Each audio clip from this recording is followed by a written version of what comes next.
उपा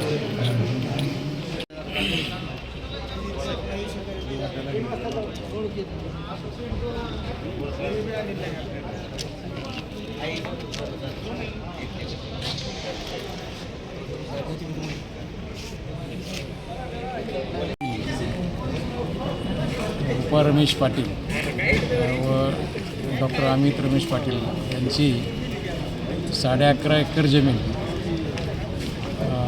भूकंपानंतर इरिगेशन डिपार्टमेंटने वसाहतीसाठी म्हणून संपादन केलेली होती। या जमिनीचा ताबा जो आहे तो 1994मध्ये घेतला आणि निवाडा जो आहे अवॉर्ड जो आहे तो 2002मध्ये जाहीर केला। त्याप्रमाणे कोर्टाने जी किंमत दिलेली आहे ती 192 रुपये चौरस फूट याप्रमाणे किंमत दिलेली आहे आणि कोर्टाच्या निकालाप्रमाणे 87 कोटीची दरखास्त दाखल झालेली आहे। या दरखास्तमध्येच 87 कोटीच्या वसुलीसाठी जिल्हाधिकारी कार्यालय आणि कार्यकारी अभियंता उस्मानाबाद मतदान प्रकल्प या दोघांच्या विरोधामध्ये जप्तीचे वॉरंट आणलेलं होतं।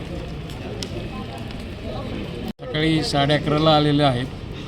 कलेक्टर साहेबांनी 1:30 वाजता आम्हाला वेळ दिला आणि वेळ देऊनही त्यांनी फक्त असं सांगितलं इरिगेशन डिपार्टमेंटच्याला की तुम्ही यांना लिहून द्या 1 महिन्याच्या आत पैसे देतो असं म्हणून। त्यावरती आमचं समाधान झालेलं नाही। शिवाय कॅल्क्युलेशनमध्ये जो फरक आहे इरिगेशन डिपार्टमेंटनं जे केलेलं कॅल्क्युलेशन चुकीचं आहे आणि कोर्टाच्या आदेशाप्रमाणे 87 कोटीचं आहे असं म्हणलं असताना कलेक्टरनी सदर कोर्टाच्या आदेशाबाबत केलेलं वक्तव्य चुकीचं आहे। ते म्हणतात की कोर्टाचे आदेश कसे होतात ते आम्हाला माहिती आहे।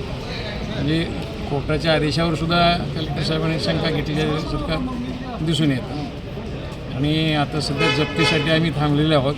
कलेक्टर साहेबांनी आत्ता बाहेर जाताना थांबा थोडा वेळ येतो असं म्हणून बाहेर गेलेले आहे। आल्यानंतर प्रत्यक्षामध्ये जप्ती करायचीच आहे।